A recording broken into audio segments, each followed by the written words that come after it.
merci d'être venu malgré les menaces de cinquième vague et sixième ligue, je ne sais pas, je me trompe.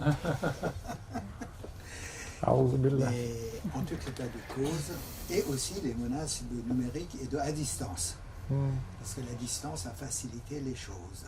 Vous savez, par exemple, nos débats sont transmis dans YouTube, je ne sais pas quoi, et tout ça, ça fait... Mais quand même, rien ne remplace la chaleur de se trouver ensemble pour parler et de discuter d'un livre avec un auteur et avec Jean-Pierre Filiou. On n'est jamais rassasié. On a encore envie d'écouter et de voir ses paroles et ses analyses. C'est assez... Vous le voyez. Il a travaillé depuis une trentaine d'années sur l'ensemble des problèmes. Et ce livre qui est beaucoup plus la forme d'un livre qui était pour former les jeunes générations, les initiés si je me trompe. Tout à fait. Ça me facilite de ne pas lui poser la question, parce que d'habitude je demande pourquoi ce livre et c'est quoi ce livre. Mais pourquoi ce livre, c'est beaucoup plus dans le cadre de l'enseignement sa réforme, et c'est pour ça que c'est un livre qui est très très pédagogique, très bien fait. Donc je cède la parole à Jean-Pierre et on fera le débat après. Merci d'être venu. Merci cher Ahmad, merci à vous toutes, à vous tous, merci à la librairie Tiermite, où j'ai quand même des souvenirs émus, anciens, chargés d'émotions, donc y revenir pour vous présenter ce dernier de ma vingtaine de livres, mais qui est de loin le livre le plus ambitieux que j'ai jamais produit, vu que je me suis lancé au-delà de ma spécialité, qui est d'être contemporanéiste. Je suis professeur d'histoire du Moyen-Orient contemporain à Sciences Po depuis 2006, après avoir été diplomate pendant une vingtaine d'années. Et donc de prendre une histoire du Moyen-Orient depuis 395. Et effectivement, comme Ahmad l'a aimablement rappelé, ce livre est le fruit de ce que j'ai appris de mes étudiants. Parce qu'un enseignant, à mon avis, se doit d'apprendre de ses étudiants autant qu'il doit leur transmettre. Et il se trouve que pendant 4 années, j'ai eu le privilège d'enseigner dans un de nos amphithéâtres à Sciences Po à 200, 250 étudiants de master, ce qu'on appelle la formation commune. Donc l'écrasante majorité d'entre eux n'étaient ni historiens ni initiés au Moyen-Orient. Donc c'était des têtes déjà bien formées, mais qui n'avaient pas ce bagage ni historique, ni linguistique, ni civilisationnel. Et plutôt que de leur faire le énième cours sur les crises du Moyen-Orient, pour ça on peut, c'est quelque chose qui se renouvelle malheureusement avec l'actualité de manière assez tragique. J'ai décidé d'aller dans la longue durée, 1 millénaire et demi. Et donc ce livre est inspiré de ce cours, ce n'est pas le cours, le livre a été un travail de rédaction lui-même. Mais pendant les 4 ans, il faut savoir qu'à Sciences Po, on a des retours, des évaluations de la part de nos étudiants, qui sont parfois sévères, critiques. Donc j'ai vu dans mon enseignement ceux qui allaient pas trop mal et ceux qui n'allaient pas bien du tout. Donc c'est pour ça aussi que j'ai mis en place des outils pédagogiques qui figurent dans ce livre, qui est construit en 10 chapitres, avec pour chaque chapitre dans un cahier central une carte générale du Moyen-Orient au début du chapitre et un détail, chaque carte étant originale. Même chose, chronologie sélective et bibliographie indicative. À chaque fois, 10 ouvrages pour aller plus loin, parce que je suis parfaitement conscient qu'on ne peut pas être spécialiste de tout. C'est-à-dire que sur un certain nombre de sujets, je m'incline volontiers devant ceux qui ont approfondi la période ou l'ère culturelle. Moi-même, je suis arabisant, mais je ne parle pas farsi, je ne parle pas hébreu, je ne parle pas turc, je ne parle pas kurde, je ne parle pas arménien. Donc, tout un pan de la culture du Moyen-Orient ne m'est pas accessible directement, donc je m'en suis remis, ce qu'il faut toujours faire, à ceux qui savent mieux que moi. Ce qui fait qu'en écrivant ce livre, j'ai non seulement appris de mes étudiants, mais j'ai appris de mes pairs, de mes collègues.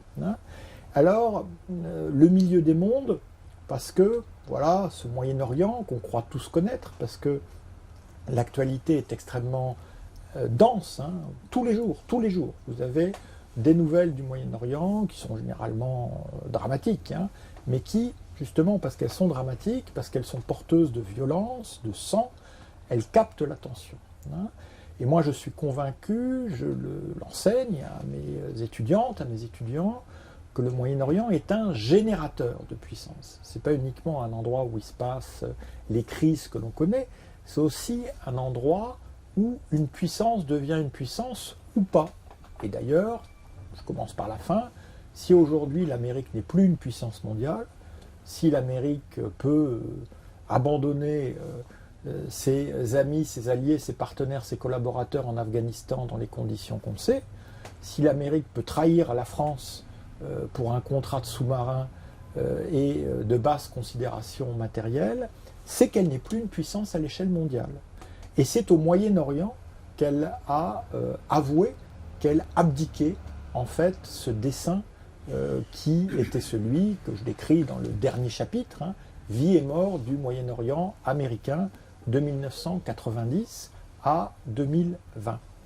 Mais j'ai choisi la date de 395. 395 parce que c'est une date qui est fondamentale, parce qu'elle est politique.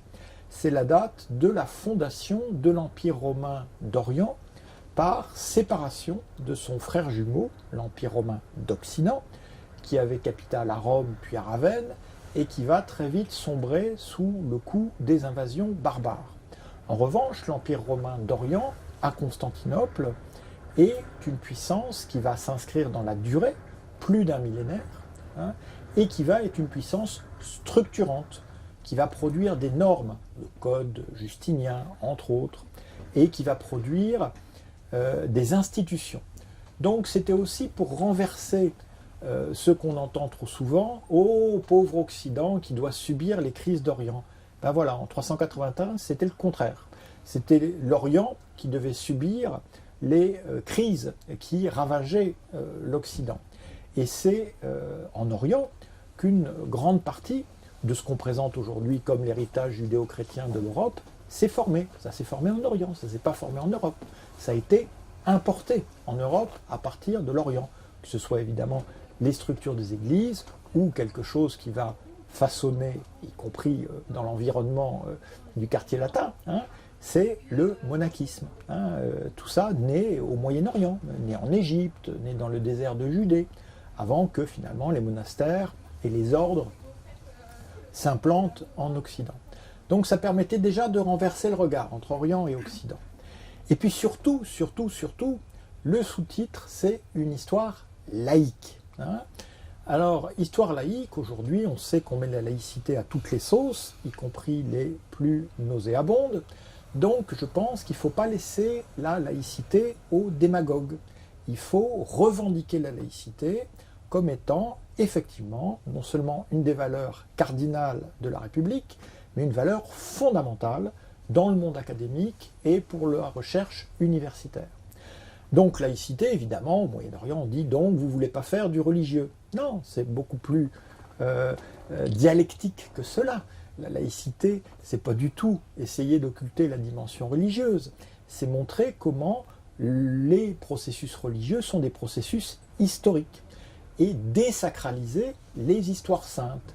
Et les histoires saintes au Moyen-Orient ne sont pas toutes religieuses, loin de là. Il y a évidemment les histoires saintes des monothéismes, chacun s'étant divisé en différentes familles qui chacune revendique d'être la seule orthodoxe. Aller dire à un chiite qu'il est hérétique, mais c'est pas du tout. Il répondra, mais non, ce sont les sunnites qui ne sont pas orthodoxes. C'est nous qui incarnons l'orthodoxie. L'idée que parce qu'on est majoritaire, on est plus orthodoxe que le minoritaire, du point de vue dogmatique, n'a aucun sens. Donc il faut revenir sur toutes ces histoires saintes. Mais il y a d'autres histoires saintes. L'histoire sainte des Arabes. Moi j'ai vécu dans un pays, la Syrie, où le régime Assad avait quand même mis au musée national de Damas la tablette d'Ougarit, des premiers exemples d'écriture, en disant les Arabes ont inventé l'écriture, Ougarit. Ça n'a aucun sens. Évidemment qu'on ne parlait pas d'arabe à cette époque. Il y a une histoire sainte de la Perse éternelle, qui aurait toujours été victime, quand on voit qu'au fond, elle a beaucoup plus retourné à son profit la civilisation ottomane qu'elle n'a été passivement conquise par les armées arabes. Il y a une histoire sainte de la colonisation, il y a une histoire sainte de la décolonisation. Donc toutes ces histoires, l'historien, il doit les désacraliser, les ramener sur terre et montrer les processus historiques qui les sous-tendent. Alors 395, non seulement c'est le Moyen-Orient qui est créé par une décision politique et non pas religieuse avec l'Empire romain d'Orient, mais c'est aussi pendant 2 siècles une coexistence tout à fait fascinante entre cet Empire romain d'Orient et la Perse sassanide, qui a d'ailleurs pour capitale non pas une ville perse, mais Ctésiphon, en Mésopotamie, à côté de l'actuel Bagdad. Perse sassanide qui a elle aussi un monothéisme d'État, le zoroastrisme, qu'on connaît moins parce que c'était une religion initiatique. Mais qu'est-ce qu'on va avoir pendant 2 siècles entre 2 empires qui ont un monothéisme d'État? Alors les tenants du choc des civilisations vous répondront immédiatement « Ah bah la guerre !» Ben pas du tout. Pendant 2 siècles, non seulement on aura la paix, mais on aura de chaque côté, à Constantinople et à Ctésiphon, des bureaucraties d'experts qui seront spécialistes de la langue, du protocole et de la culture de l'autre. Et on aura même des situations où l'empereur romain à Constantinople sera le parrain de l'héritier du trône sassanide et réciproquement, ce qui les amènera d'ailleurs à se protéger l'un l'autre quand ils feront face à des rébellions. Donc tout ça n'a pas grand-chose à voir avec les grands récits où les religions se s'entrechoquent, où elles veulent leur élimination réciproque, etc. etc. Bon. Donc moi je raconte cela, et puis voilà, bon, j'ai choisi 395 comme date de départ, j'ai aussi aujourd'hui comme date d'arrivée, et les historiens ont ce privilège formidable, c'est qu'ils peuvent justement choisir la périodisation. Et à chaque fois, j'ai fait une périodisation contre-intuitive. Je n'ai pas pris les dates qu'on attend. Déjà 395, je n'ai pas pris le 0 chrétien ou le 0 islamique. Parce que quand on prend la date fondatrice d'un monothéisme, avec la meilleure volonté du monde, eh bien on est obligé de suivre le parcours de la religion en question. Et on ne peut pas s'en abstraire. Donc, mon premier chapitre, il ne s'achèvera pas avec l'hégire de Mohamed de la Mecque à Médine. Il s'achèvera avec la fondation du califat omeyyade en 661. Donc après, la fitna, la guerre civile qui déchire les musulmans et qui va d'ailleurs avoir un ancrage géographique. Parce que ce milieu des mondes, au fond, c'était, pour traduire avec ce titre, le concept anglais forgé aux États-Unis de Middle East. C'est un concept récent, il date de 1902. Et pour un Américain, je dirais que ça saute aux yeux. Lui, il est là-bas, il est dans l'hémisphère occidental, et il regarde ce bloc Eurasie-Afrique, et il voit quelque chose qu'au milieu. Et il appelle ça le Middle East. Mais ce n'est pas le Moyen-Orient. C'est ce qui est au milieu. C'est ce qui est au milieu de l'Orient. Et c'est ce qui est appelé, par les contemporains européens, l'Orient, le Levant. Il n'est pas moyen, il n'est pas petit, il n'est pas grand. C'est l'Orient. Mais c'est la vision géopolitique qui dit que c'est le Moyen-Orient. D'où mon choix du milieu des mondes, pas le milieu des empires.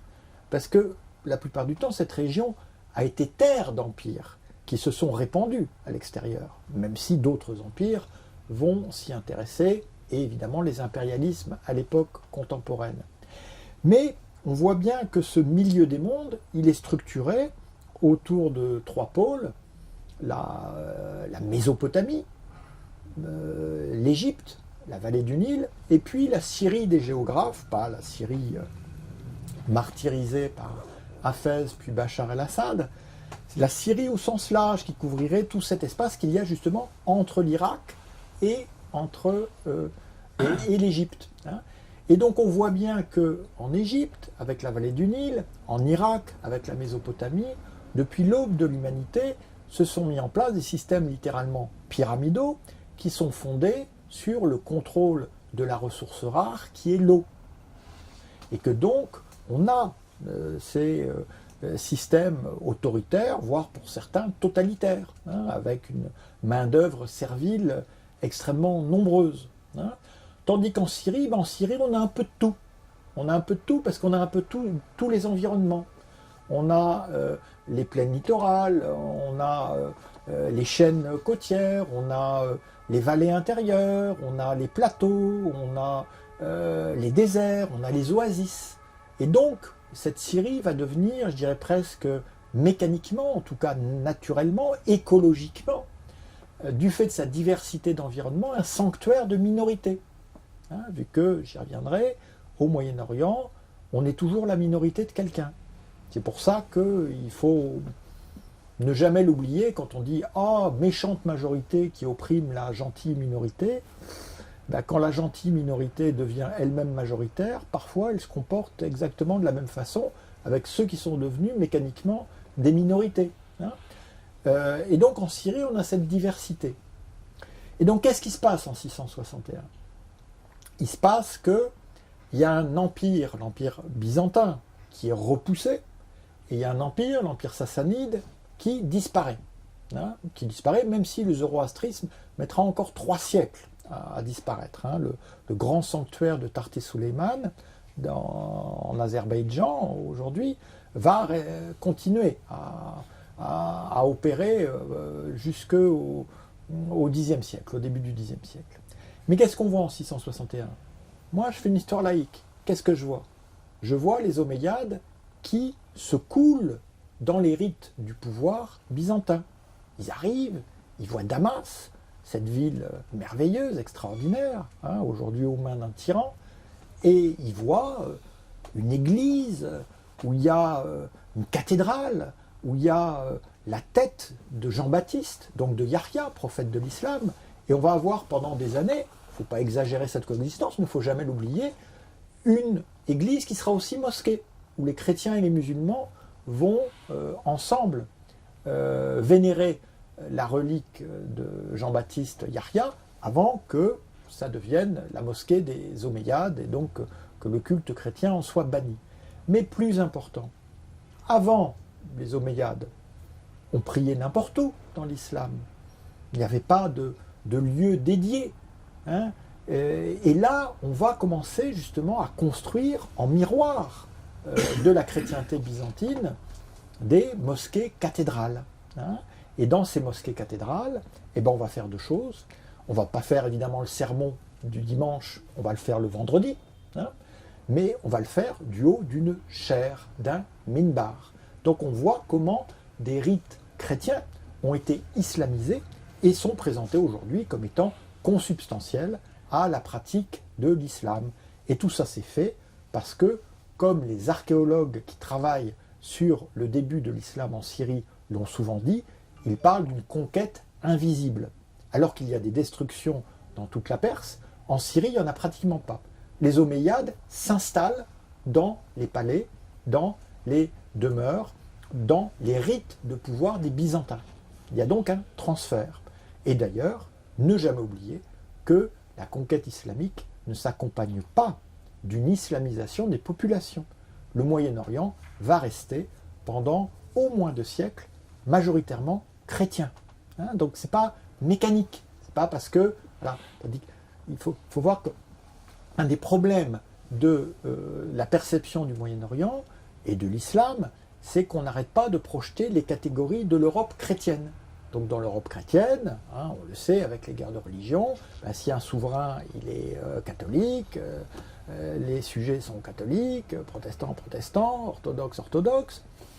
Au Moyen-Orient, il n'y a pas ça. Il n'y a pas forcément d'adéquation entre la religion du souverain, la religion de l'administration, et puis il ne faut quand même pas oublier que le Moyen-Orient, c'est la terre des églises d'Orient. Et les églises d'Orient sont très nombreuses, parce qu'elles se sont multipliées contre le dogme qui était imposé de Byzance. Dans l'islam, ça ne se passe pas comme ça. Quand on dit, ah oui, le schisme entre sunnites et chiites, il n'y a pas eu de schisme, parce que tout simplement, il n'y a pas d'église dans l'islam. Il n'y a pas un dogme qui est énoncé et qui va dire, ah ben vous êtes de telle église ou de telle autre. Sunnites et chiites, j'y consacre pas mal de temps, ça prend en fait des siècles avant que les catégories deviennent clairement identifiées, aussi bien du côté sunnite que du côté chiite. Et quand le califat va passer donc de la Syrie byzantine vers Bagdad, certes une ville fondée par les Abbassides, mais Bagdad qui est complètement immergée dans cette Mésopotamie où la culture perse est toujours très présente depuis l'ère sassanide. Et là, on va voir d'autres rites de pouvoir, qui sont des rites de pouvoir perses, avec le rideau, le hajeb, le chambellan, qui peut justement passer derrière le rideau dans le cadre du protocole, avec des rites de pouvoir qui, d'une certaine façon, sacralisent le calife beaucoup plus que ce n'était le cas avec les Omeyyades. Et de même qu'en Syrie, donc cette Syrie dont j'avais dit qu'elle était diverse, qu'elle était sanctuaire des minorités, eh bien, les Omeyyades se sont installés dans la capitale que leur laissaient les Byzantins.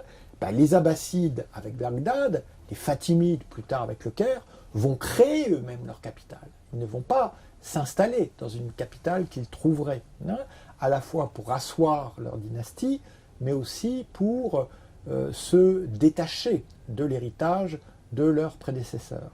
Et donc il va falloir le califat abbasside pour que très progressivement se formalisent les différentes écoles juridiques, les mazaheb, qui donnent le sunnisme, mais ça prend beaucoup de temps.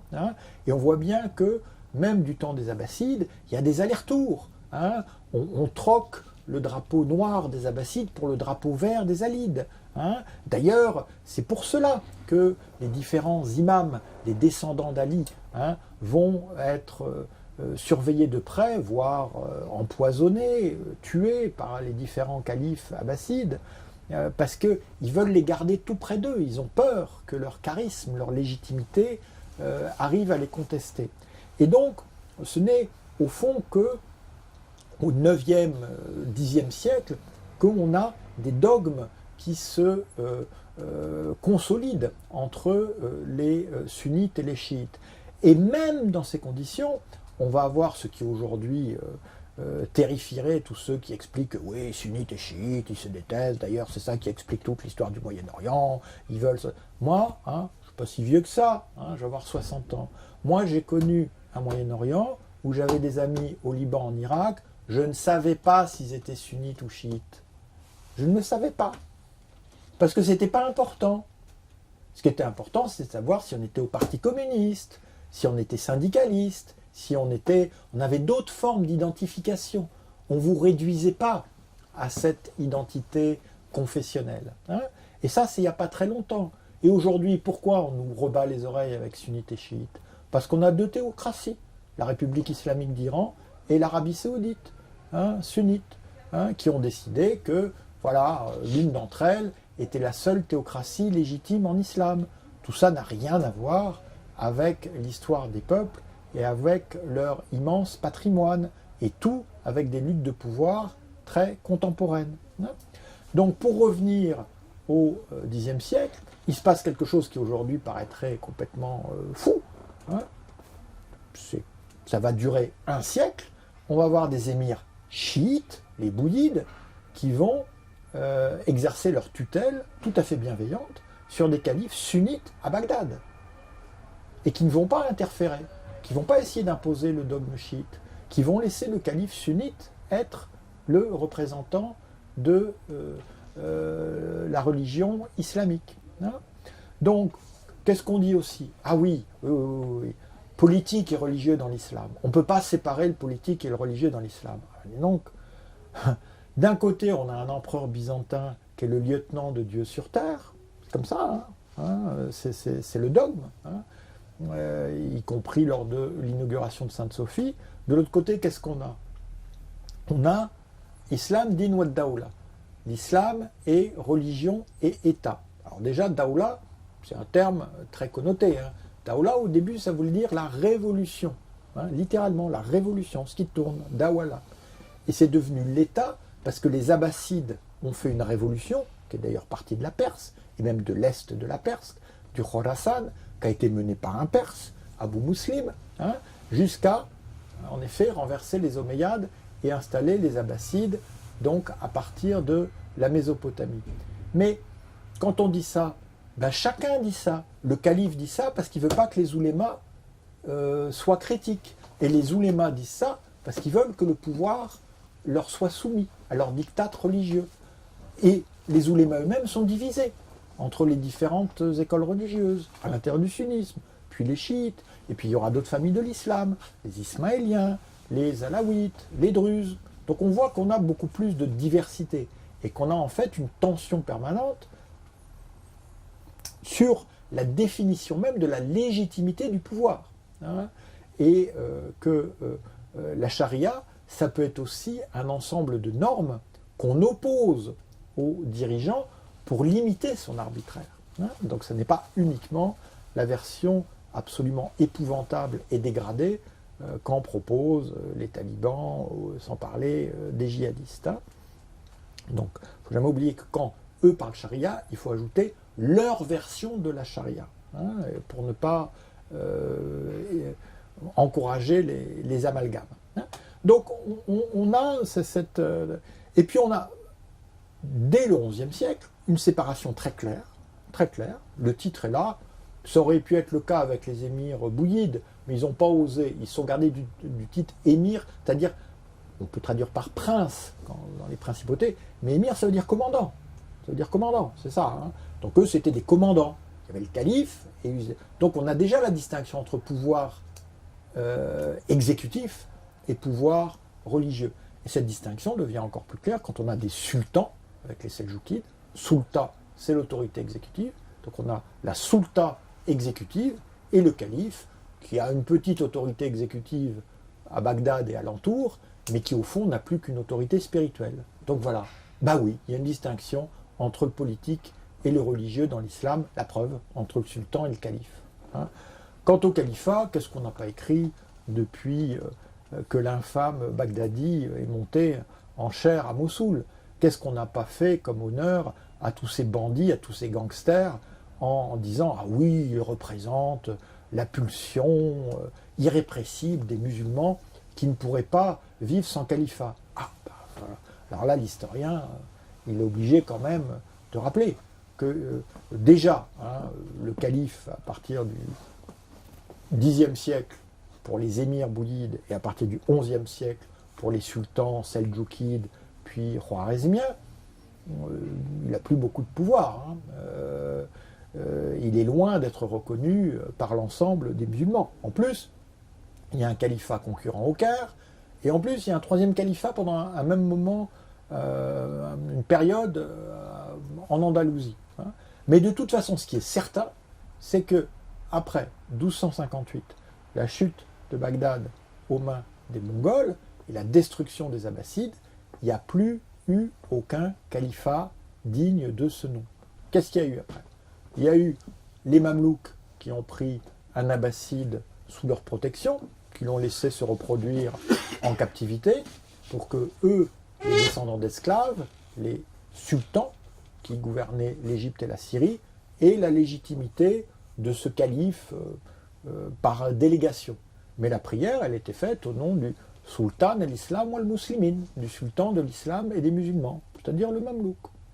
Et quand les Ottomans sont arrivés à Constantinople, au Caire en 1517, ils ont trouvé ce calife et ils l'ont ramené à Constantinople. Mais voilà, le calife abbasside a continué à se reproduire. Et puis, qu'est-ce qui s'est passé? Au XVIIIe siècle, les Ottomans, pour la première fois, perdent un territoire qui est composé à majorité de musulmans. La Crimée, déjà, la Crimée, avec les Tatars de Crimée. On est en 1774. Et les orientalistes russes, qui sont de très bons islamologues, eh bien, ils donnent l'astuce à Catherine II. Voilà. On va dire aux Ottomans, pour un peu amortir le choc de la perte d'un territoire musulman, qu'il n'est plus sultan sur la Crimée, mais qu'il est toujours calife. Donc ce titre de calife, dont on nous prétend qu'il est consubstantiel à l'islam, que les musulmans ne peuvent pas vivre sans calife, il réapparaît par un traité inégal entre l'Empire russe et l'Empire ottoman. Et à partir de ce moment-là, les sultans ottomans vont inventer la fable des Abbassides qui, étant tellement heureux de l'hospitalité qu'on leur a offert à Constantinople, auraient offert le califat aux Ottomans. Ça n'a aucun sens. De toutes les qualités pour devenir calife, il y en a une seule qui est certaine, c'est qu'il faut mieux être arabe. Et en même temps, on va voir, voilà, les Ottomans jouent avec le califat, et les Allemands, pendant la Première Guerre mondiale, faire le même pari sur le califat, en disant oui, le califat, oui, ça c'est très très important. Vous avez le problème avec les gens qui lisent les textes, et qui lisent que les textes, et qui ne regardent pas les pratiques, qui n'écoutent pas comment les gens vivent leur religion au Moyen-Orient et au-delà. Donc, qu'est-ce qu'ils font? Première Guerre mondiale, formidable, le calife ottoman va proclamer le djihad contre les Français, les Anglais et les Russes. Ce qu'il fait. Résultat, rien. Donc ce soi-disant calife, sans qui les musulmans ne pourraient pas vivre, ben quand il proclame le djihad, les musulmans, ils se comportent en arabe, en kurde, en perse, mais pas comme musulmans qui écoutent l'appel du calife. Voilà, voilà. Ça, il faut le rappeler, ça, il faut le dire, parce qu'on écrit et on entend tellement de bêtises là-dessus qu'il faut quand même insister. Alors dans les périodisations que j'ai choisies, je ne vais pas les mentionner toutes, mais j'ai coupé les croisades en deux. Non, les croisades, ce n'est pas un événement fondamental pour le Moyen-Orient. Les croisades, c'est un événement fondamental pour l'Europe. L'Europe a besoin des croisades pour se construire. Et on sait à quel point ça a été important. Et les croisades, c'est un événement important pour la rupture entre l'Église orthodoxe et l'Église catholique, à cause de la 4e croisade qui dévaste Constantinople, qui est ensuite répartie entre les Vénitiens et ce qu'on appelle les Latins, c'est-à-dire les croisés, les Latins qu'on oppose aux Grecs. Mais les croisades au Moyen-Orient, c'est un événement assez périphérique, qui ne concerne que des territoires limités et des armées peu nombreuses. En tout cas, tout est relatif par rapport aux invasions mongoles. Les invasions mongoles, ça c'est du sérieux.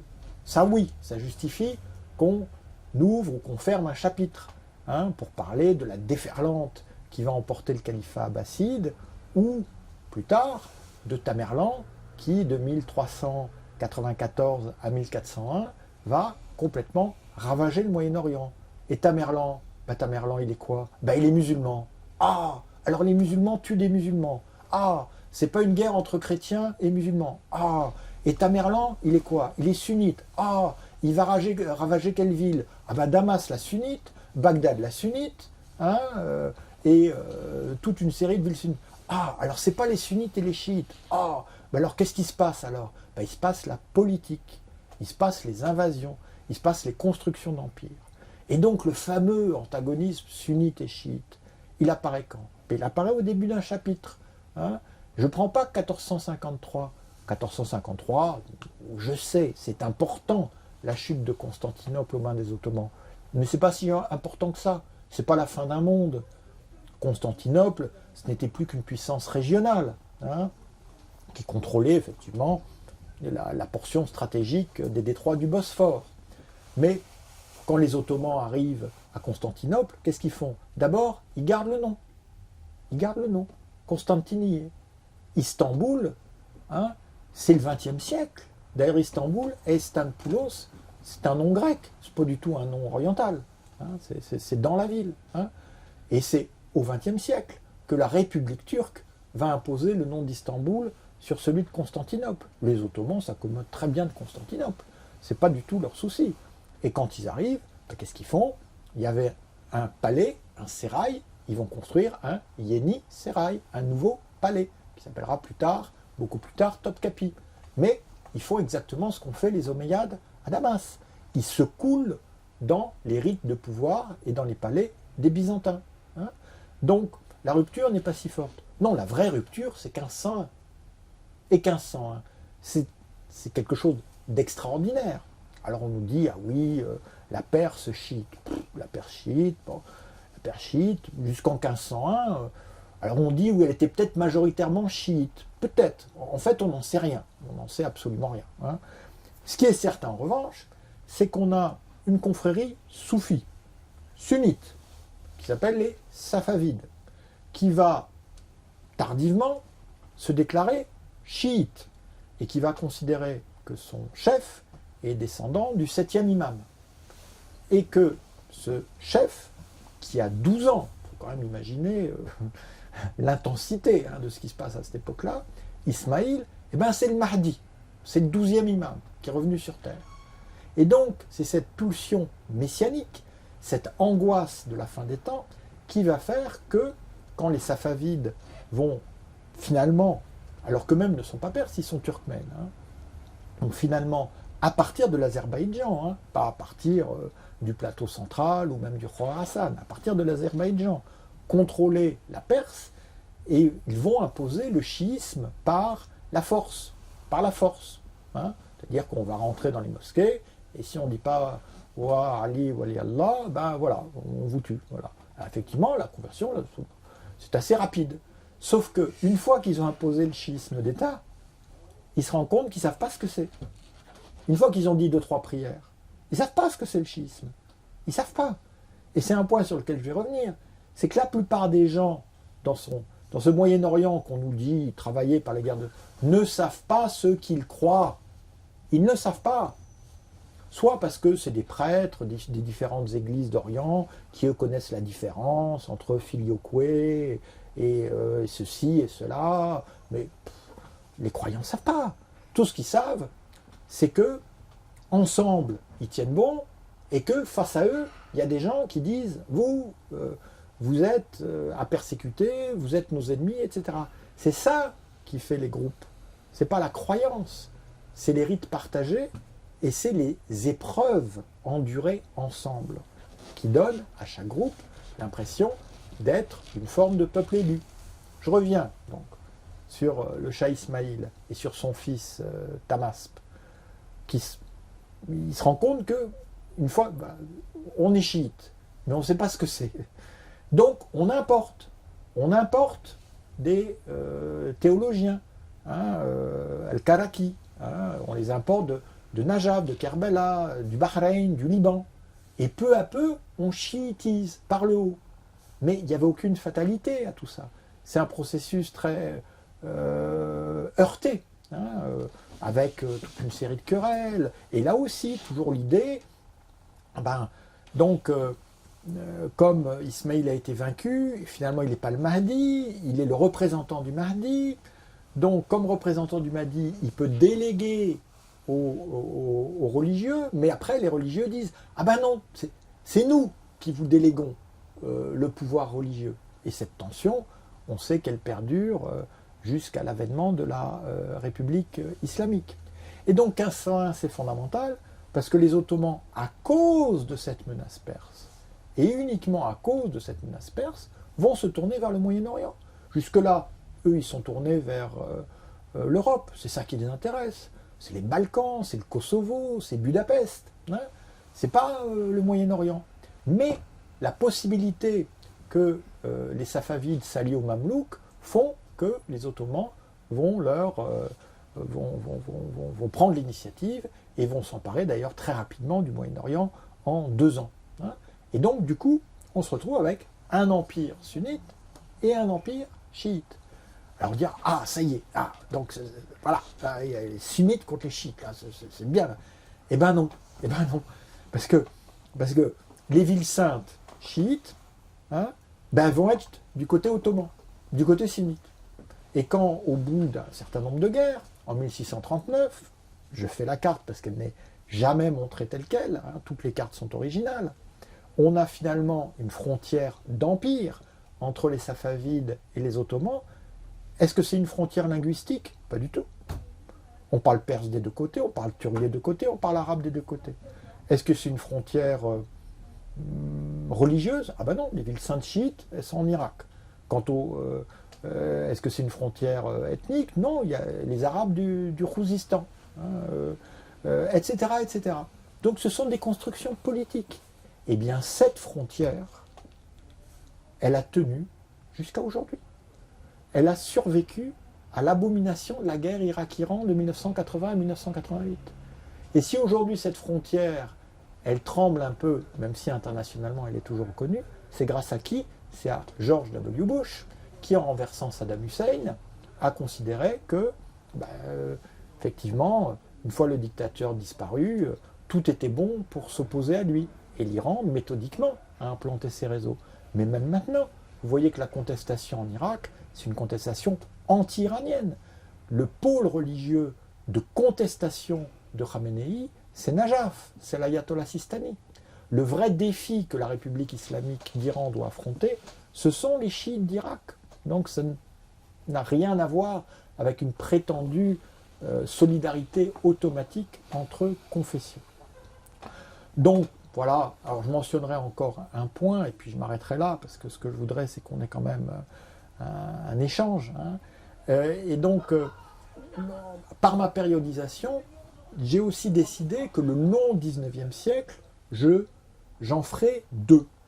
Je ferai un long 19e siècle sur les interventions impérialistes, depuis l'expédition de Bonaparte en Égypte jusqu'à la Première Guerre mondiale, mais parce qu'en fait, l'histoire du Moyen-Orient, elle est essentiellement écrite de ce point de vue-là. Parce qu'on a les archives, moi je suis historien, les archives sont beaucoup mieux constituées, les archives diplomatiques, les archives militaires, les archives des consulats. Hein.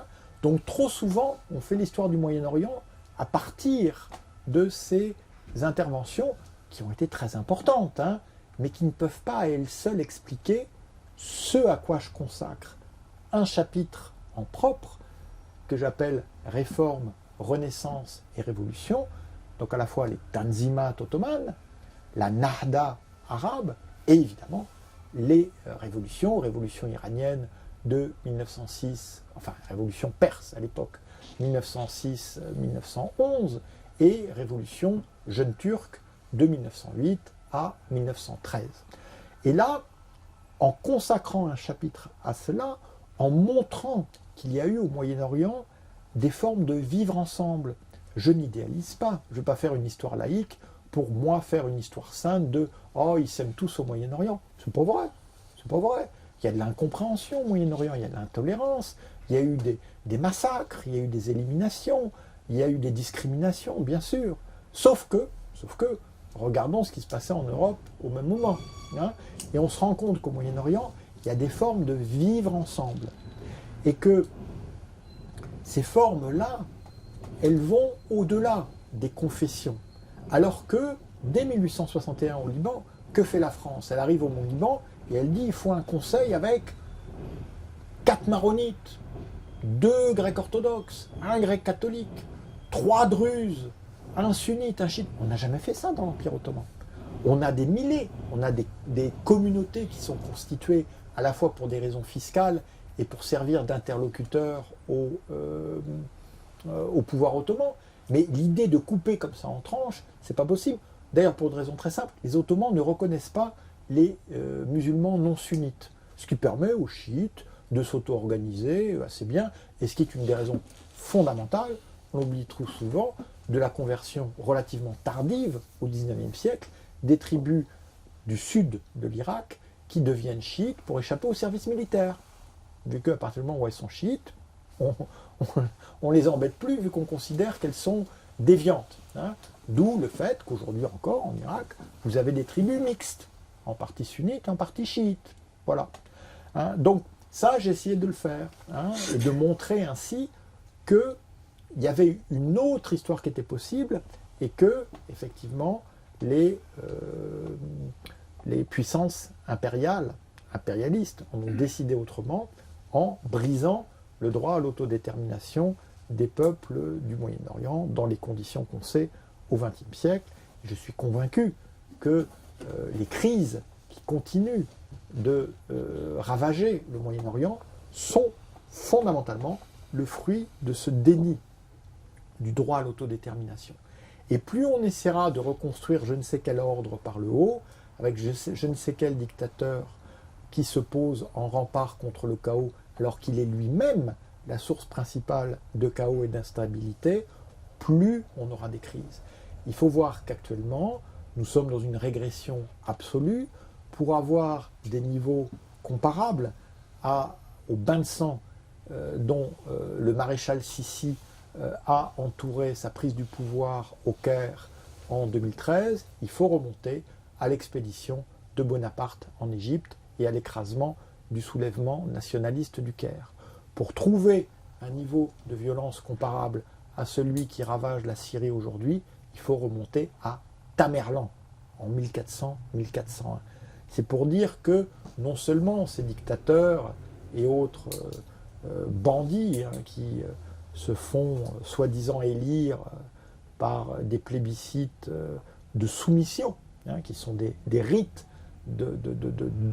d'asservissement collectif et non pas d'expression électorale, eh bien, ces gens-là, au fond, ne font que reproduire ce qu'il y a de pire dans l'histoire du Moyen-Orient, c'est-à-dire le mépris des peuples par la caste militarisée qui les dirige. Mais un autre Moyen-Orient est possible. On voit que partout, les mouvements d'émancipation s'accompagnent de revendications, de réécriture, de réappropriation de l'histoire nationale. Moi, j'enseignais en arabe, dans un camp de réfugiés syriens à Zatari, dans le désert jordanien, l'histoire arabe à des Arabes. Et je peux vous dire que ces Syriennes et ces Syriens, ils ne voulaient plus entendre parler de l'histoire qu'ils avaient apprise dans les manuels du parti Baas. Ils étaient prêts à entendre une histoire laïque. C'est en tout cas ma démarche, et cette démarche, qui est une démarche intellectuelle, eh bien, je l'ai menée là-bas, au Moyen-Orient, et je l'amène ici avec ce livre, et j'essayais de vous la présenter ce soir, en remerciant encore le Tiernit et Ahmad Salamatian pour son hospitalité, pour leur hospitalité. Voilà, merci. C'est fantastique, comme il est capable encore de m'émerveiller 30 ans après. Excellent travail de déconstruction de discours historiques concernant le Proche-Orient. Je dis bien déconstruction, totale et complète, qui veut dire démystification, et qui va à la source.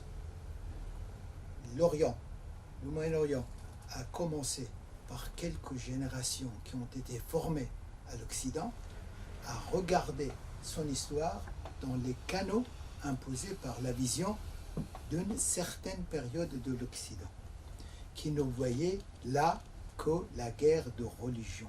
On rêvait des croisades.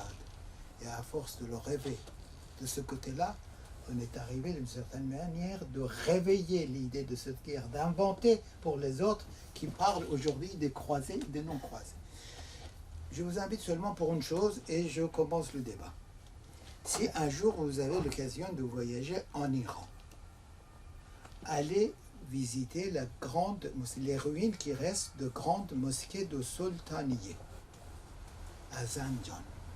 La mosquée de Sultaniye, c'est une mosquée où est enterré Ul-Jaytui. Ul-Jaytui, c'est le petit-fils de Chengiz Khan, qui a eu la particularité de s'être converti vers 25 ans au christianisme,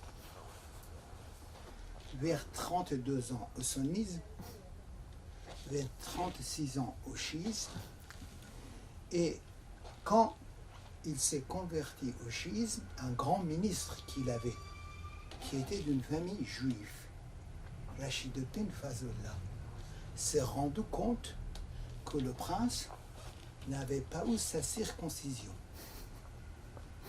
Ils l'ont circoncis, le prince, et ils ont fêté pendant 6 mois à travers le pays la circoncision du prince pour que Uljaitu puisse transformer ces occasions mongols en divan qui est capable de gérer et gouverner et de faire toutes les familles Ilkhani après en Iran. Et ce même sultan Uljaitu a changé son nom. Il est devenu sultan Mohammed en empruntant le nom du prophète. Et Khodabandé en persan, ça veut dire le créateur de Dieu, pas autre chose. Donc, toute la mythologie qu'on fait Orient éternel, le califat, tout ça, c'est une vision carcan qu'on impose pour ne pas voir la diversité et complexité de l'Orient. Merci. Merci, cher Ahmad. Je vous laisse la place pour des questions.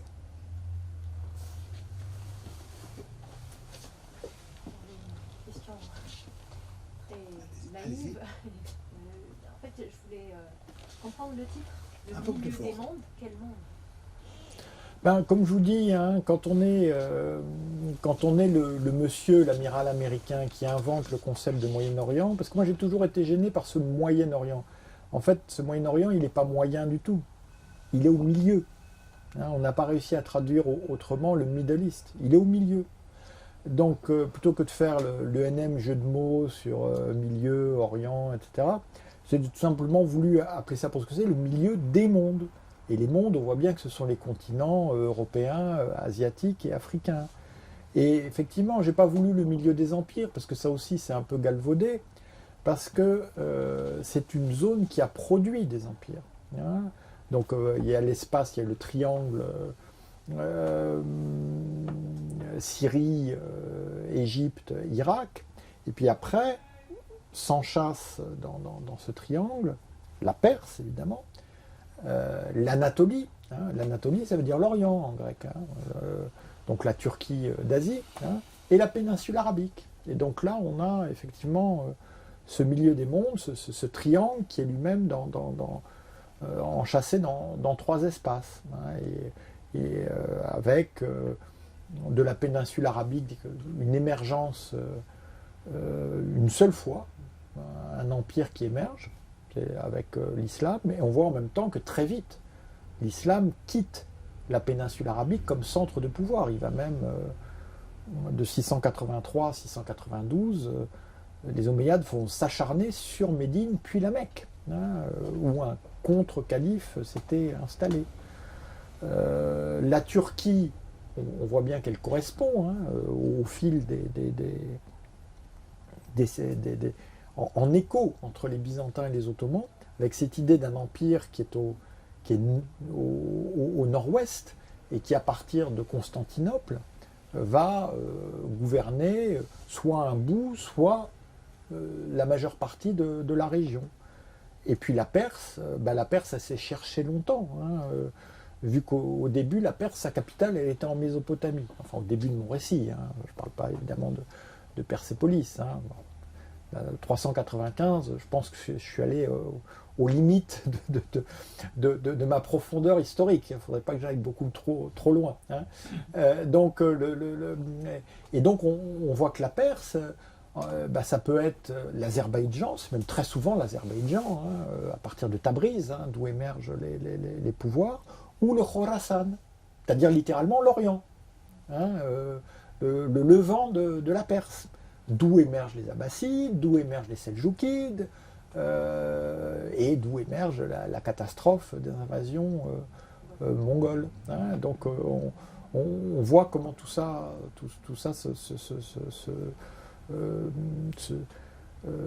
s'enchaîne, d'où cette idée de milieu des mondes. Voilà.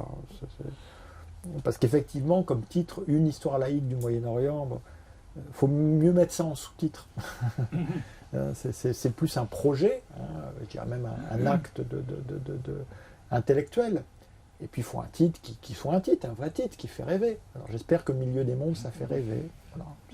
Ça intrigue, en tout cas. Ça intrigue, voilà. Comme 395. 395, la plupart des personnes ne situent pas hein, cette date. Moi aussi, j'étais fasciné par votre remue-ménage dans le cours de l'histoire de celui que j'appelle l'Orient occidental, pour ne pas reprendre le Moyen-Orient que justement vous avez critiqué. Mais en même temps, je me demande, oui, nous sommes imposés, nous les Occidentaux, avec nos schémas, et avec surtout une histoire qui servait nos intérêts. Je me demande si quelqu'un n'a pas appris notre leçon, si je pense par exemple, et surtout, disons-le, à l'Arabie Saoudite, qui se prévoit de certains titres religieux pour défendre la structure même de son État, son rôle dans cette région. En même temps, je voulais vous soumettre, toujours pour reprendre nos schémas, et dans ce cas, le schéma des Américains, le problème qu'on a soumis à ma fille de 12 ans dans son école internationale à Zurich. Une école dominée, disons-le, par l'idéologie américaine. Son professeur d'histoire et de civilisation a distribué les tâches dans la classe en donnant à chaque élève ou à de petites équipes d'élèves la tâche de présenter l'histoire des différents empires importants qui ont marqué l'histoire du monde, en commencer par les Aztèques, les Égyptiens, les Romains évidemment, les Byzantins, et puis il a introduit l'idée, le concept de l'Empire islamique. Alors, cet empire islamique m'a créé un peu de problème lorsque j'ai dû aider ma fille à approfondir le thème, parce que surtout ce qui me manquait à moi, et un peu vous avez déjà touché à cet argument, c'était la force structurante de cet empire islamique.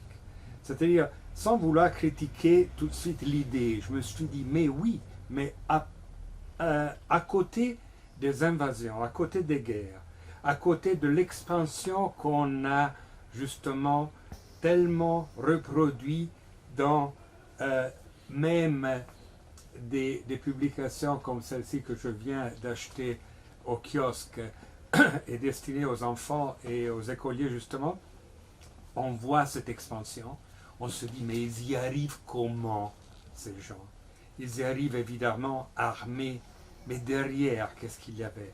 Est-ce que vraiment on peut parler et quels sont les arguments éventuels pour critiquer cette idée d'empire islamique? Oui, c'est une belle question. C'est un peu lourd de la porter, de la poser à une enfant de 12 ans. La notion d'empire islamique n'a de sens en fait qu'avec le califat omeyyade. Vu qu'après, il n'y a pas un empire islamique, il y a des empires islamiques. Donc à partir du moment où il y a pluralité, on est obligé d'introduire de nouveau la diversité. Et le califat omeyyade, effectivement, hein, bon, ça dépasse le Moyen-Orient, mais va vers, à la fin du premier quart du 8e siècle, avoir son extension maximale depuis la Narbonnaise, dans le sud de la France, jusqu'à la vallée de l'Indus. Voilà. Mais déjà avec les Abbassides, c'est fini. Quand les Abbassides prennent le pouvoir et déplacent la capitale à Bagdad, on a déjà un morcellement. Hein. Ça commence avec l'Andalousie, puis il va y avoir progressivement toute une série de dissidences. Donc en fait, cet empire islamique, il est très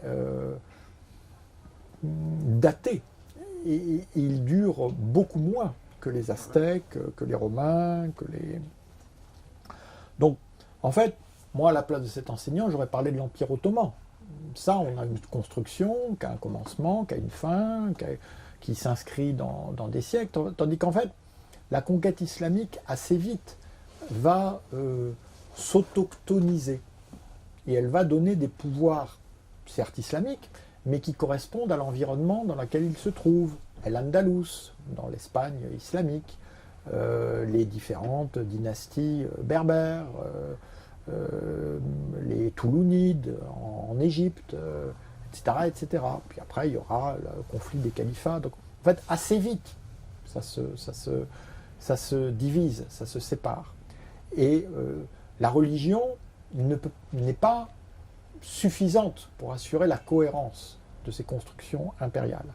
Et comme je rappelais, les pires carnages qui ont été infligés au Moyen-Orient, les pyramides de crâne et autres, l'ont été infligés par un khan islamique, Tamerlan, qui a ravagé des territoires, tout ce qu'il y a de plus islamique, et qui d'ailleurs paraît son sadisme, parce c'était quelqu'un qui aimait torturer. Donc il faisait torturer les oulémas à Alep ou ailleurs en leur posant des questions de religion. Et mauvaise réponse. C'était voilà. Donc bon, est-ce qu'il faisait ça pour la religion, pour le pouvoir? Il me paraît clair que la réponse est la seconde et non la première. Hein. Mais on a tous fantasme autour de la conquête islamique, au point qu'on en oublie qu'au moment de cet empire islamique, en tout cas pour ce qui concerne le Moyen-Orient, après moi j'ai pas, voilà, c'est déjà assez vaste le Moyen-Orient, la population n'est pas musulmane. Oui, justement. C'est quelque chose qui échappe complètement, y compris, je pense, malheureusement, au vulgarisateur du numéro que vous avez acheté au kiosque. Hein. Cette idée conquête islamique veut dire islamisation. Ben non.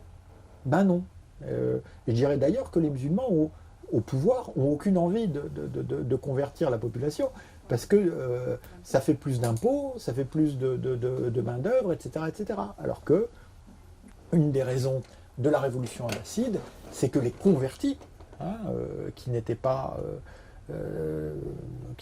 souvent n'étaient pas d'origine arabe, vont contester la place secondaire qui leur est faite par les Omeyyades.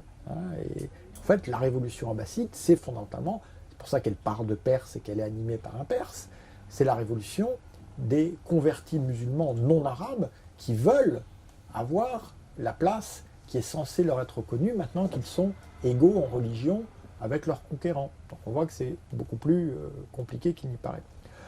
Quant aux Séoudiens, alors vous voyez les cartes, l'avantage des cartes c'est que ça parle. Et donc, moi toutes les cartes sont originales. Donc là, bon, je ne sais pas si vous voyez, c'est la carte au moment de l'expédition de Bonaparte en Égypte. Alors, effectivement, c'est important, l'expédition de Bonaparte en Égypte, etc. Sauf que, à l'échelle du Moyen-Orient, c'est une petite promenade littorale. Qu'est-ce qui est important? Ça, cette espèce de centrifugeuse à laquelle personne n'accorde intérêt à ce moment-là. C'est les Wahhabites. Ils vont partout. Ils vont à Najaf, à Kerbela, ils font des massacres épouvantables. Ils vont aux portes de Damas, ils vont à la Mecque, ils vont à Médine, ils saccagent le tombeau du prophète. Hein? Et donc, pendant que le monde entier est concentré sur la Révolution française, qui exporte son message, etc., on a ces Wahhabites qui, eux, développent leur pouvoir, qui vont finalement être brisés par les Égyptiens. Les Ottomans en sont bien incapables. Ça va permettre du coup aux Égyptiens d'acquérir un peu plus d'autonomie puis d'indépendance. Faut quand même imaginer, leurs chefs sont décapités, la tête est portée jusqu'à Constantinople. Certains sont même décapités devant la mosquée bleue et pour montrer que l'autorité ottomane est restaurée. On est au début du XIXe siècle et vous regardez à l'époque la littérature, y compris les bons orientalistes français, les Sylvestre de Sacy et autres professeurs au Collège de France, ils ne voient pas du tout les Wahhabites. Ils ne les voient pas. Ils sont hors champ. Et ils sont tellement hors champ que quand les impérialistes, tout à leur fièvre d'établissement de mandat, mettent un terme à la Nahda arabe en détruisant d'abord le royaume arabe de Damas et en faisant que la tentative de califat arabe de Hussein, le shérif Hussein de la révolte arabe n'aboutisse pas, eh ben, ils ouvrent un boulevard aux Saouds qui, eux, s'emparent de la Mecque et de Médine, non pas parce qu'ils étaient les mieux à même, d'ailleurs le monde musulman tout entier tremble quand ils prennent la Mecque et Médine, ils doivent donner des gages, rentrer dans la Mecque, le fusil tourné vers la terre, et vraiment promettre qu'ils ne... Mais ils deviennent gardiens des deux lieux saints en 1982, à cause de la révolution islamique en Iran, pour se parer d'un titre qui leur permet, comme théocratie, de s'opposer au projet théocratique de Khomeini. Donc on est complètement dans la politique. Hein. Mais les Occidentaux, sans s'en rendre compte à l'époque, dans les années 20, de manière pleinement consciente avec Roosevelt en 1945, lors de sa fameuse entrevue avec Ibn Saoud, de manière encore plus consciente avec George Herbert Bush en 1990, quand il envoie 1,5 million de soldats pour sauver l'Arabie Saoudite. Alors moi, de temps en temps, j'ai quand même un petit sourire quand on me dit « Mais quand même, ces intégristes, ils sortent d'où ?» Eh bien, de chez nous. Eh bien, de chez nous. Et c'est pas un complot. C'est comme souvent au Moyen-Orient, la lâcheté, la bêtise, l'ignorance et l'idéologie. On n'a pas vu venir les wahhabites. On ne les a pas pris au sérieux. On n'a pas compris le projet qu'il y avait derrière. Et aujourd'hui, supposer qu'un Mohamed Ben Salman va réformer le wahhabisme, excusez-moi, mais là, je ris grassement, hein, parce que c'est une religion, c'est un dogme plutôt, excusez-moi, c'est pas une religion, c'est un dogme qui est par définition irréformable. Donc soit on fait autre chose, à ce moment-là on le dit, mais on ne fait plus du wahhabisme, il faut une sortie du wahhabisme. Mais le wahhabisme lui-même est une idéologie obscurantiste, rétrograde, rigoriste, qui est une machine de guerre contre la Nahda, contre la Renaissance arabe, que, passivement ou activement, les Occidentaux ont laissé s'implanter au cœur même de l'islam avec la Mecque et Médine. Donc, plus ou moins comme toutes les religions. Est-ce qu'elles sont Dans quel sens ? réformables ? Non, je parlais des dogmes. Hein. Je me suis corrigé moi-même. Hein. Ah. Le dogme wahhabite étant ce qu'il est, hein, ne peut pas y avoir de Vatican II du wahhabisme. C'est pas possible. Hein, parce que le wahhabisme porte en lui-même l'interdiction de la bid'a, de l'innovation blâmable. Au cœur du wahhabisme, il y a cette interdiction de l'évolution intellectuelle. Hein. Donc on est face à une impasse. Hein. Et donc, on peut faire des opérations de com. On en fait beaucoup. On dépense beaucoup d'argent. Puis peut-être qu'un jour, on aura cette fameuse cité sortie du désert, Néom, hein, où, comme par hasard, on considérera que c'est une zone franche, que dans cette zone franche, eh ben, on peut faire plein de choses, peut-être contraires à l'islam. Après tout, hein, ça se fait bien à Dubaï et ça ne choque pas les dirigeants des Émirats arabes unis. Hein. Voilà. Mais dire qu'on va réformer le wahhabisme, ça me paraît une vue de l'esprit. Donc il faudra forcément passer par une zone franche. Si on reste dans le cadre saoudien. Oui. Parce qu'il faut voir aussi que les Saoudiens sont, à ma connaissance, hein, vous avez peut-être d'autres exemples, la seule dynastie régnante au monde qui a donné à ses sujets son nom. Les Jordaniens, c'est des Jordaniens, c'est pas des Hachémiens. Les Espagnols, c'est pas des Bourboniens. Les habitants de l'Arabie Saoudite sont des Saoudiens. Ils portent le nom de leurs dirigeants. C'est-à-dire qu'on a une famille qui s'est créée un pays dans différentes conditions, hein, mais fondamentalement par son expansion propre. Et une fois qu'elle a fixé ses frontières, elle a dit ben ça c'est l'Arabie Saoudite, parce que ça c'est l'Arabie qui nous appartient. Et cette dimension patrimoniale, elle est quand même au cœur de la démarche saoudienne, et il ne faut jamais oublier qu'en 1990, 1,5 million de soldats américains sont allés protéger la dimension patrimoniale d'une dynastie qui s'est arrogé les ressources du pays.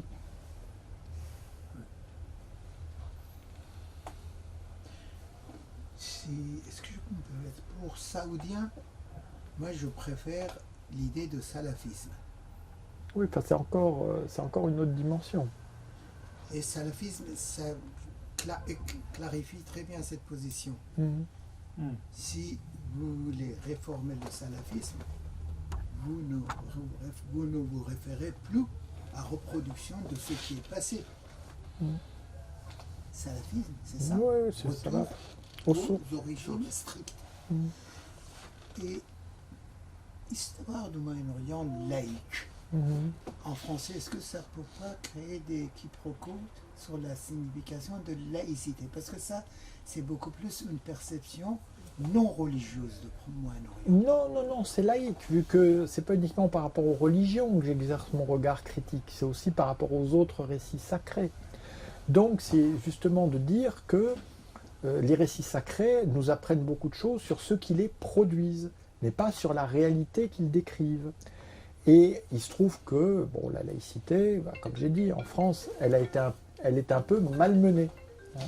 Donc je voulais aussi affirmer qu'on pouvait faire une laïcité qui s'applique à cette partie du monde sans jamais essayer de nier la dimension religieuse, mais simplement de replacer cette dimension religieuse dans son contexte historique et dans les dynamiques politiques qui la sous-tendent.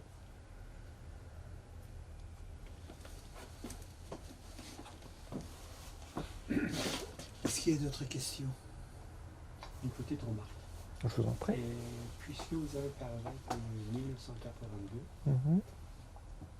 moi je pense que vous vouliez dire la notion de Khadim al-Haramayn. Tout à fait, gardien des deux lieux saints. Ouais. Est-ce qu'il y a étymologiquement dans l'histoire de l'évolution des mots une relation de calife, sultan, mamelouk, amir et Khadim al-Haramayn Sharifi?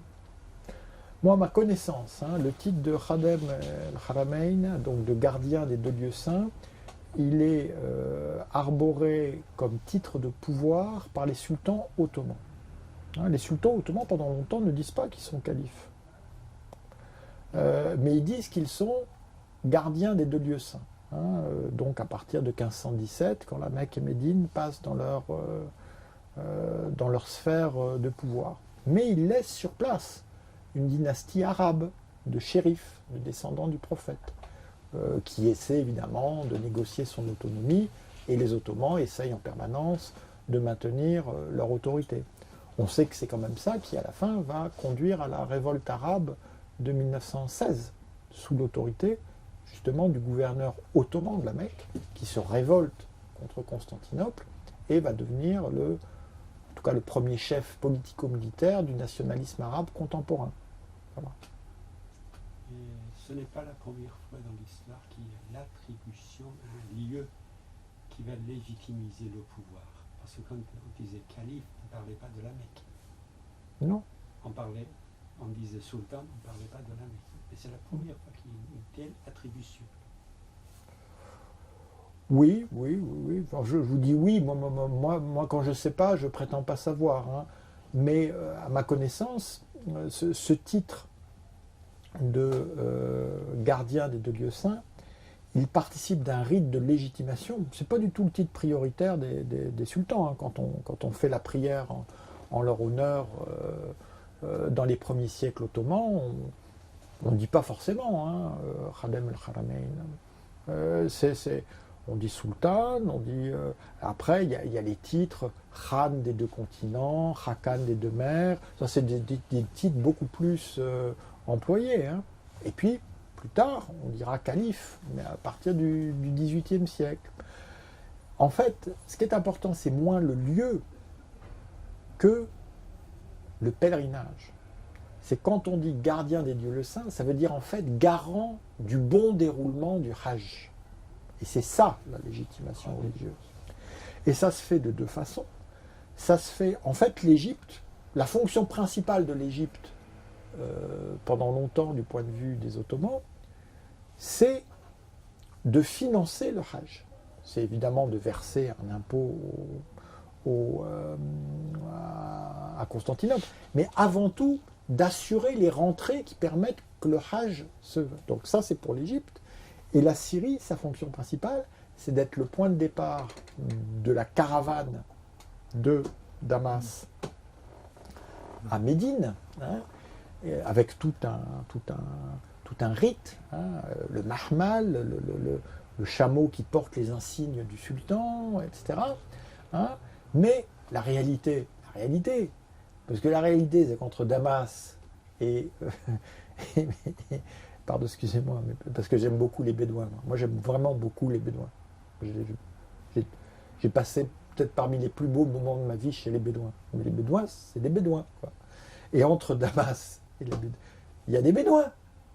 Et les Bédouins, ils ne sont pas ottomans. Les Bédouins, ils sont Bédouins. Donc, on a cette institution extraordinaire. Alors, on est là, oui, l'Empire ottoman, on projette nos catégories, etc. Qu'est-ce qui est? Ça s'appelle Surat Sultan, la bourse du sultan. Ça veut dire que concrètement, le sultan se fait racketter sur toute la route du pèlerinage. Racketter. Et la tribu machin et touchetant, la tribu truc et tout ça, il se fait racketter. Donc à un moment, mais très tardivement, au XIXe siècle, à la fin du XIXe siècle, Constantinople va dire, bon, il y en a assez, quoi, d'être obligé de payer, alors que c'est quand même le pèlerinage. Faut lire les récits. Hein, tout le monde dit qu'il faut rester dans la caravane, parce que si on n'est pas dans la caravane, les Bédouins nous tombent dessus, ils vont violer nos femmes, c'est affreux. Hein. On est en plein territoire, soi-disant, ottoman. Hein. Là aussi, ça relativise. Donc qu'est-ce qui va se passer? Il va se passer que les Russes vont être le seul empire qui va expulser les populations musulmanes. Hein. Les Français, ils vont expulser, mais à l'intérieur de l'Algérie. Hein. Ils ne vont pas les envoyer au-delà du Sahara. Les Russes, non. Ils expulsent vers le territoire ottoman. Donc on a des centaines de milliers de Caucasiens qui arrivent, surtout après le conflit épouvantable de 1878. Hein. Et parmi eux, il y a des Tcherkesses qu'on va implanter à Amman. Amman, c'est une garnison tcherkesse qui va devenir en fait un point qui permet aux Ottomans de tenir en respect les tribus bédouines alentour. Et puis après, bien sûr, il y aura le chemin de fer de Damas à Médine. Il faudra attendre le début du XXe siècle. Donc tout ça est très tardif. Donc on voit bien qu'il y a un grand écart entre les titres proclamés et la réalité de l'exercice du pèlerinage, de sa protection et des privilèges qui en découlent. Oui, on est allé visiter le roi aussi, mais les gardes du corps, c'était Tchétchène. Non, c'est les Tcherkesses. C'est les Tcherkesses. Les Tchétchènes, ils sont à Zarqa, ils ne sont pas à Amman. Ce sont des... Est-ce que le titre Khadim el-Haramain en 82 n'est pas aussi choisi par le royaume saoudien après l'occupation de la grande mosquée? Bien sûr, en 79. Et le choc que ça met pour attaquer la légitimité même. Bien sûr. Parce qu'on oublie souvent qu'après la révolution iranienne, il y a un autre événement qui est passé quelques mois dans l'année qui a suivi, qui est d'une première importance. L'occupation de la grande mosquée de la Mecque par une soixantaine de personnes qui se réclamaient encore de salafisme, mais qui disaient que la famille saoudite n'était plus légitime. Oui, puis c'était la fin des temps, il s'était proclamé Mahdi. Ça a été écrasé, ça a été... après, l'Arabie saoudite en manque de légitimité, il a réclamé le titre qui est avant, tu as parfaitement raison, pour l'Empire ottoman. Et c'était essentiellement pour assurer la sécurité des pèlerins. Tout à fait. J'ai regardé les conventions et les accords entre l'Iran et l'Empire ottoman, dès les premières jusqu'à la dernière qui date de 1919-20. Premier chapitre, c'est consacré à la protection des caravans des pèlerins vers la Mecque. Et la protection des pèlerins chiites à Najaf et Kerbala. Ça, le lieu saint-chiisme, c'est dès l'époque où Shah Abbas accepte que la possession appartient à l'Empire ottoman après la défaite, c'est une règle. Mais le problème de sécurité, c'est fantastique. Le dernier accord qui a été signé a été négocié par le ministre, qui est la personne qui est devenue ministre des Achats, et le consul iranien à l'époque de Jérusalem qui s'est occupé de ça, c'était le père de Hoveida, le premier ministre après. Donc cette idée encore d'enfermer ça dans les perceptions religieuses pour différentes raisons, c'est totalement faux. La vraie vérité, c'était que l'Iran, avec les pèlerins qui passaient à travers l'Iran, de l'Asie centrale, et les pèlerins iraniens, voulaient assurer qu'il y a un corridor pour le passage des pèlerins. L'autorité sur le désert d'Arabie par l'Empire ottoman, ça se résumait en grande partie à ça, avant le pétrole. Et après, à mon avis, c'est le pétrole, et l'accord Aramco qui a donné de la vie à Khadamein al-Haramain al-Sharif récent. Sinon, sans le pétrole, il bien sûr. Mais j'insiste sur le point que très souvent, alors par exemple en France, on a ce terme très trompeur, les capitulations. Pour les Ottomans, c'est des imtiyazat, c'est des privilèges. C'est pas du tout le même. Donc en fait, quand les Ottomans accordent des privilèges aux Européens, dans le cadre des soi-disant capitulations, quand ils accordent ces garanties aux pèlerins chiites, c'est un acte de puissance. C'est une affirmation de puissance. C'est pas du tout une concession. Au contraire. La protection. Il utilise le terme de protection. C'est parce qu'on est fort qu'on peut faire ça. Donc c'est une affirmation de puissance. Hein, et pas du tout, comme ça a été présenté, le terme de capitulation est déplorable, parce qu'il donne l'impression que les Ottomans cédaient. Pour eux, au contraire, ils accordaient l'aman, ils accordaient la protection. C'était donc un acte de puissance. Voilà. Est-ce qu'il y a d'autres questions? Merci d'être venu. Merci à vous, c'est gentil. De permettre que les débats comme ça continuent.